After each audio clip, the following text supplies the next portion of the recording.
안녕하세요. 한민족 스토리입니다. 오늘도 즐거운 하루 보내시길 바라며 사연을 하나 들고 왔습니다.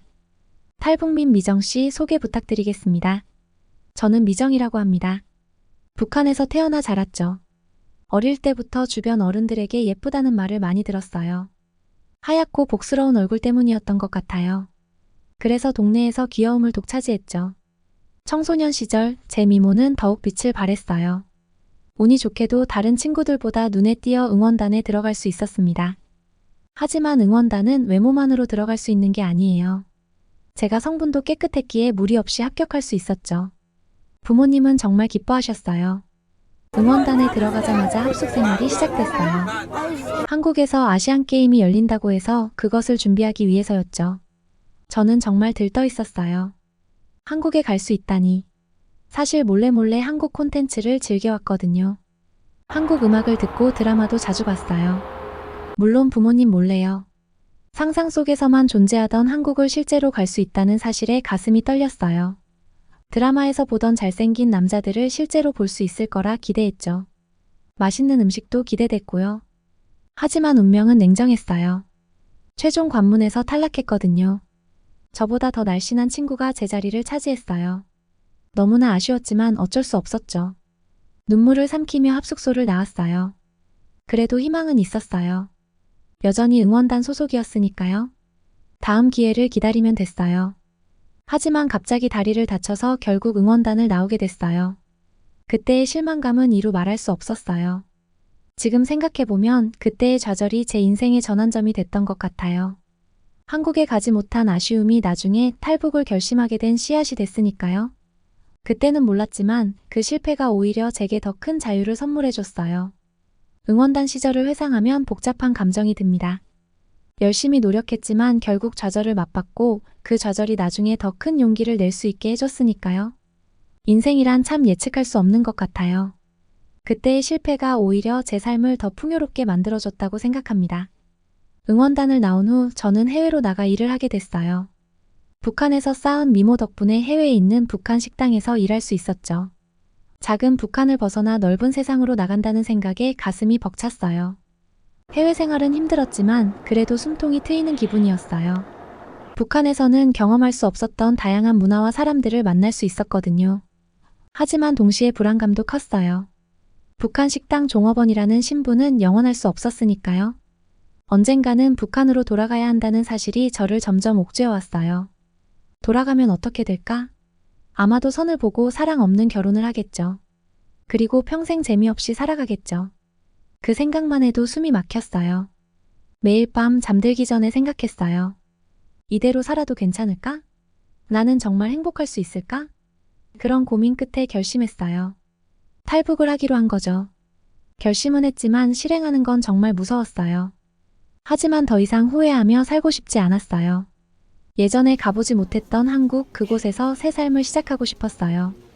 자유를 찾아 떠나고 싶었죠. 어느 새벽 저는 조용히 짐을 쌌어요. 가슴이 쿵쾅거렸죠. 두려움과 기대감이 뒤섞인 채로 도망쳤어요. 탈북 과정은 정말 힘들었어요. 여러 나라를 거치고 감옥에도 갇혔다 나왔어요. 하지만 포기하지 않았죠. 그 긴 여정 끝에 드디어 한국에 도착했을 때 눈물이 났어요. 기쁨의 눈물이었죠. 드디어 자유를 얻었다는 생각에 온몸에 전율이 일었어요. 지금 생각해보면 그때의 결심이 제 인생을 완전히 바꿔놓았어요. 두려움을 극복하고 용기를 냈기에 지금의 제가 있는 거죠. 때로는 인생에서 모든 것을 걸어야 할 때가 있는 것 같아요. 저에게는 그 순간이 바로 탈북을 결심한 그때였어요. 해외 북한 식당에서 일하며 느꼈던 갑갑함, 그리고 탈북을 결심하고 실행에 옮기기까지의 두려움과 용기. 그 모든 경험이 지금의 저를 만들었어요. 그때의 결단이 없었다면 지금 이렇게 자유롭게 제 이야기를 할 수 없었겠죠. 인생은 참 신비로워요. 한 번의 용기 있는 선택이 이렇게 큰 변화를 가져올 줄 누가 알았을까요? 드디어 한국 땅을 밟았을 때 저는 믿기지 않았어요. 정말 제가 한국에 온 걸까? 꿈만 같았죠. 하지만 동시에 두려움도 컸어요. 낯선 환경, 새로운 문화. 모든 게 새롭고 어색했거든요.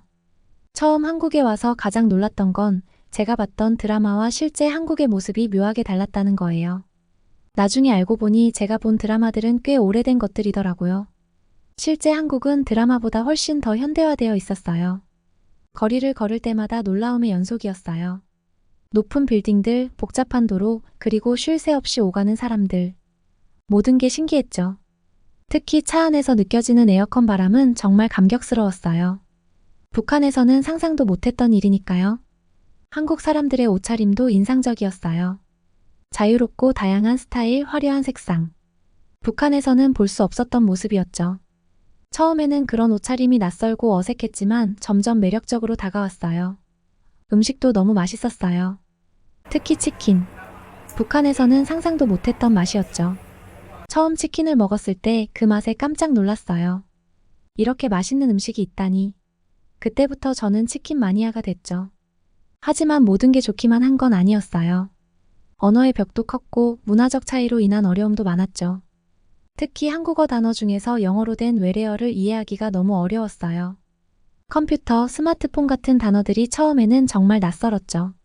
그리고 한국 사회의 빠른 속도에 적응하는 것도 쉽지 않았어요. 모두가 바쁘게 움직이고 빠르게 일 처리를 하는 모습이 때로는 부담스럽기도 했죠. 북한에서의 느린 삶의 리듬과는 너무나 달랐으니까요. 하지만 시간이 지날수록 점점 적응해 갔어요. 새로운 것들을 배우는 재미도 있었고 자유롭게 살아가는 기쁨도 컸죠. 특히 도서관에서 마음껏 책을 읽을 수 있다는 사실이 너무 좋았어요. 북한에서는 상상도 못했던 일이니까요. 한국에 온 지 얼마 되지 않았을 때 우연히 거리에서 북한 노래가 흘러나오는 걸 들었어요. 순간 눈물이 났죠. 그리움과 안도감 그리고 새로운 삶에 대한 기대감이 한꺼번에 밀려왔어요. 지금 생각해보면 그때의 경험들이 제게 정말 소중해요. 힘들기도 했지만 그 과정을 통해 제가 많이 성장했거든요. 새로운 환경에 적응하면서 느꼈던 두려움과 설렘 그리고 극복해 나가는 과정. 그 모든 것이 지금의 저를 만들었어요. 한국에서의 초기 경험은 제 인생의 새로운 장을 열어주었어요. 이제는 그때의 어려움을 웃으며 추억할 수 있게 됐죠. 그리고 그 경험을 바탕으로 다른 탈북민들을 돕는 일도 하고 있어요. 우리 모두가 이 땅에서 행복하게 살아갈 수 있기를 바라면서요.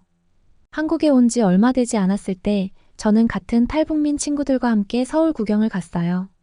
그때 처음으로 지하철을 타봤는데 정말 놀라움의 연속이었죠. 먼저 지하철역의 규모에 깜짝 놀랐어요. 이렇게 큰 지하 공간이 있다니. 북한에서는 상상도 못했던 광경이었죠. 에스컬레이터를 타고 내려가면서 가슴이 두근거렸어요. 지하철 안으로 들어갔을 때 그 깨끗함과 현대적인 모습에 또 한 번 놀랐어요. 특히 에어컨이 나온다는 사실에 정말 충격받았죠. 더운 여름날이었는데 시원한 바람이 나오는 걸 보고 한국은 정말 부자 나라구나라고 생각했어요. 그리고 지하철로 서울 어디든 갈 수 있다는 사실에 정말 놀랐어요. 심지어 서울에서 강원도까지도 지하철을 타고 갈 수 있다고 하더라고요. 북한에서는 지역 이동도 쉽지 않은데 이렇게 자유롭게 이동할 수 있다는 게 신기했어요. 대부분의 북한 사람들은 평생 자기 고향 마을을 벗어나지 못하는데 한국 사람들은 이렇게 쉽게 여기저기 다닐 수 있다니 정말 부러웠죠. 지하철을 타고 가면서 이곳저곳을 구경하는데 문득 빈자리가 보여서 얼른 가서 앉았어요. 그런데 갑자기 옆에 있던 친구가 여기는 노약자석이야 라고 말하는 거예요. 저는 처음에 무슨 말인지 이해가 안 됐어요. 노약자석이 뭐예요? 라고 물었죠. 그때 친구가 설명해 줬어요. 임산부나 노인, 장애인 같은 사회적 약자를 위한 배려 좌석이라고요. 저는 정말 놀랐어요. 자리가 있어도 앉지 않고 배려한다니 이런 문화가 있다는 게 신기했죠. 북한에서는 이런 개념 자체가 없었거든요. 오히려 정치적 우대석은 있었어요. 영예군인들을 위한 자리 같은 거죠. 하지만 그마저도 사람들이 너무 많아서 제대로 지켜지지 않았어요. 그런데 한국에서는 출퇴근 시간처럼 사람이 많을 때도 서로 배려해서 노약자석을 비워둔다고 하더라고요. 저는 이걸 보고 한국이 정말 선진국이라고 생각했어요. 단순히 경제적으로 발전한 게 아니라 사람들의 마음까지 따뜻하다는 걸 느꼈죠. 그 뒤로 저도 노약자석에 앉지 않게 됐어요. 그리고 나중에 알고 보니 노약자석 말고도 따로 임산부 배려석도 있더라고요. 이것도 정말 충격이었어요. 북한에서는 임산부 배려석은커녕 임신에도 바치를 해야 하는 게 현실이었거든요. 지하철뿐만 아니라 버스에도 이런 배려석들이 있다는 걸 알게 됐어요. 한국과 북한의 차이를 이렇게 확연하게 느낀 적이 없었죠. 정말 감동이었어요. 이런 경험들을 하면서 저는 점점 한국 사회에 적응해 갔어요. 처음에는 낯설고 어색했지만 이런 따뜻한 문화들을 접하면서 한국이 정말 살기 좋은 나라라는 걸 실감했죠. 지하철에서의 경험은 제게 단순한 교통수단 이상의 의미가 있어요. 한국 사회의 발전된 모습과 사람들의 배려심을 직접 체험할 수 있었거든요. 이런 경험들이 쌓여서 저도 점점 더 배려하는 사람이 되어가는 것 같아요. 지금도 가끔 지하철을 탈 때면 그때의 기억이 떠올라요. 처음 느꼈던 그 신선한 충격과 감동이 아직도 생생하게 남아있죠. 그리고 그때마다 제가 얼마나 멋진 나라에서 살고 있는지 다시 한번 깨닫게 돼요. 한국에 와서 겪은 여러 경험 중에서도 특히 기억에 남는 것은 사람들의 따뜻한 마음이에요. 제가 직접 체험한 한 가지 일화를 들려드릴게요.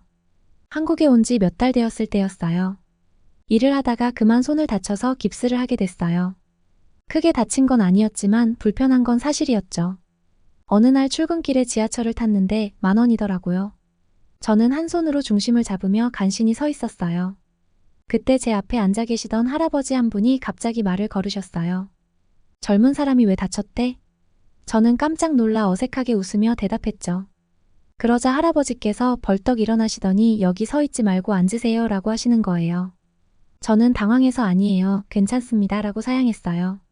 하지만 할아버지는 제 말을 듣지 않으시고 그냥 다른 곳으로 가버리셨어요. 저는 어쩔 수 없이 그 자리에 앉았어요. 앉으면서 마음속 깊은 곳에서 따뜻함이 올라오는 걸 느꼈죠. 낯선 사람에게 이렇게 친절을 베푸는 것이 쉬운 일이 아닌데 이 할아버지는 망설임 없이 그렇게 하셨어요. 그 순간 저는 한국이 정말 따뜻한 나라구나 라고 느꼈어요. 북한에서는 이런 경험을 해본 적이 없거든요. 물론 북한에도 친절한 사람들은 있지만 이렇게 낯선 사람에게 자리를 양보하는 문화는 없었어요. 이 경험 이후로 저는 한국 사회를 더 따뜻한 시선으로 바라보게 됐어요. 그리고 저도 다른 사람들에게 친절을 베풀어야겠다고 다짐했죠. 이제는 제가 노인분들이나 몸이 불편해 보이는 분들을 보면 먼저 자리를 양보해요. 제가 받은 만큼 다른 사람들에게 베풀고 싶어서요. 이런 작은 친절들이 모여서 사회를 더 따뜻하게 만든다고 생각해요. 한국에 와서 이런 문화를 경험하고 배울 수 있어서 정말 감사해요. 이제는 제가 한국 사회의 일원으로서 이 따뜻함을 이어가고 싶어요. 물론 한국 사회가 완벽한 건 아니에요. 여전히 해결해야 할 문제들도 많고 때로는 차가운 면도 있죠. 하지만 이런 작은 친절들이 모여 사회를 조금씩 변화시키고 있다고 믿어요. 저는 이제 한국에서의 새 삶에 잘 적응했어요. 때로는 어려움도 있지만 이런 따뜻한 경험들이 저에게 힘이 돼요. 앞으로도 이 따뜻함을 간직하며 살아갈 거예요. 그리고 언젠가 북한에 있는 사람들에게도 이런 따뜻함을 전해줄 수 있기를 바라요. 한국에서의 경험들은 제 인생을 완전히 바꿔놓았어요. 자유롭게 살 수 있다는 것, 꿈을 꿀 수 있다는 것, 그리고 타인의 따뜻한 배려를 받을 수 있다는 것.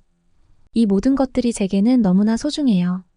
앞으로도 저는 이 감사한 마음을 잊지 않고 살아갈 거예요.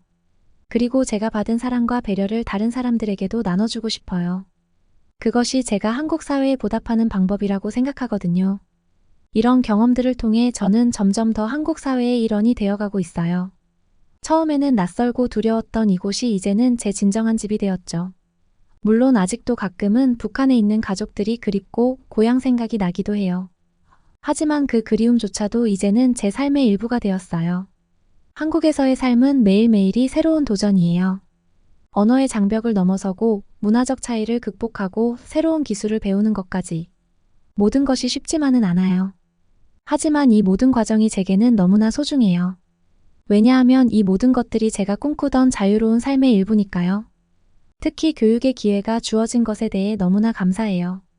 북한에서는 상상도 못했던 다양한 분야의 지식을 배울 수 있다는 게 정말 신기해요. 도서관에서 마음껏 책을 읽을 수 있고 인터넷으로 세계 각국의 정보를 얻을 수 있다는 것. 이 모든 것이 제게는 큰 축복이에요. 일을 하면서도 많은 것을 배워요. 한국의 직장 문화, 동료들과의 관계, 업무 방식 등 모든 것이 새롭지만 하나하나 배워가는 과정이 즐거워요. 때로는 실수도 하고 어려움을 겪기도 하지만 그때마다 주변 사람들의 따뜻한 도움을 받아요. 그럴 때마다 제가 얼마나 좋은 환경에 있는지 다시 한번 깨닫게 돼요. 이제는 제가 다른 탈북민들을 돕는 일도 하고 있어요. 제가 겪었던 어려움을 다른 사람들은 조금이라도 덜 겪었으면 하는 마음에서요. 새로 온 탈북민들에게 한국 생활에 대해 조언도 해주고 때로는 그들의 이야기를 들어주는 것만으로도 큰 도움이 된다는 걸 알게 됐어요. 가끔은 제 경험을 다른 한국 사람들과 나누기도 해요. 북한에서의 삶, 탈북 과정, 그리고 한국에서의 새로운 삶에 대해 이야기하면서 서로를 이해하는 시간을 가져요. 이런 대화를 통해 남북 한의 문화적 차이를 조금씩 좁혀갈 수 있다고 믿어요. 미래에 대한 꿈도 커졌어요. 이제는 단순히 살아남는 것을 넘어서 성공하고 싶어요. 제 능력을 인정받고 사회에 기여하는 사람이 되고 싶어요. 그리고 언젠가는 통일된 한반도에서 북한에 있는 가족들과 다시 만나는 날을 꿈꿔요. 한국에서의 삶은 제게 희망이라는 단어의 의미를 새롭게 알려줬어요. 이제는 무엇이든 할 수 있다는 믿음이 생겼고 그 믿음으로 하루하루를 살아가고 있어요. 때로는 힘들고 지칠 때도 있지만 그때마다 제가 얼마나 멀리 왔는지를 떠올리며 다시 힘을 내요. 마지막으로 저는 이 자유로운 땅에서 살 수 있게 된 것에 대해 깊은 감사를 느껴요. 그리고 이 감사한 마음을 잊지 않고 살아가려고 해요. 제가 받은 사랑과 기회를 다른 사람들에게도 나눠주는 사람이 되고 싶어요. 그것이 제가 한국 사회와 세상에 보답하는 방법이라고 생각해요. 이렇게 제 이야기를 들어주셔서 감사해요. 저의 경험이 누군가에게 조금이라도 힘이 되었으면 좋겠어요. 그리고 우리 모두가 서로를 이해하고 배려하는 따뜻한 사회를 만들어갈 수 있기를 바라요. 함께라면 우리는 더 나은 미래를 만들어갈 수 있을 거예요.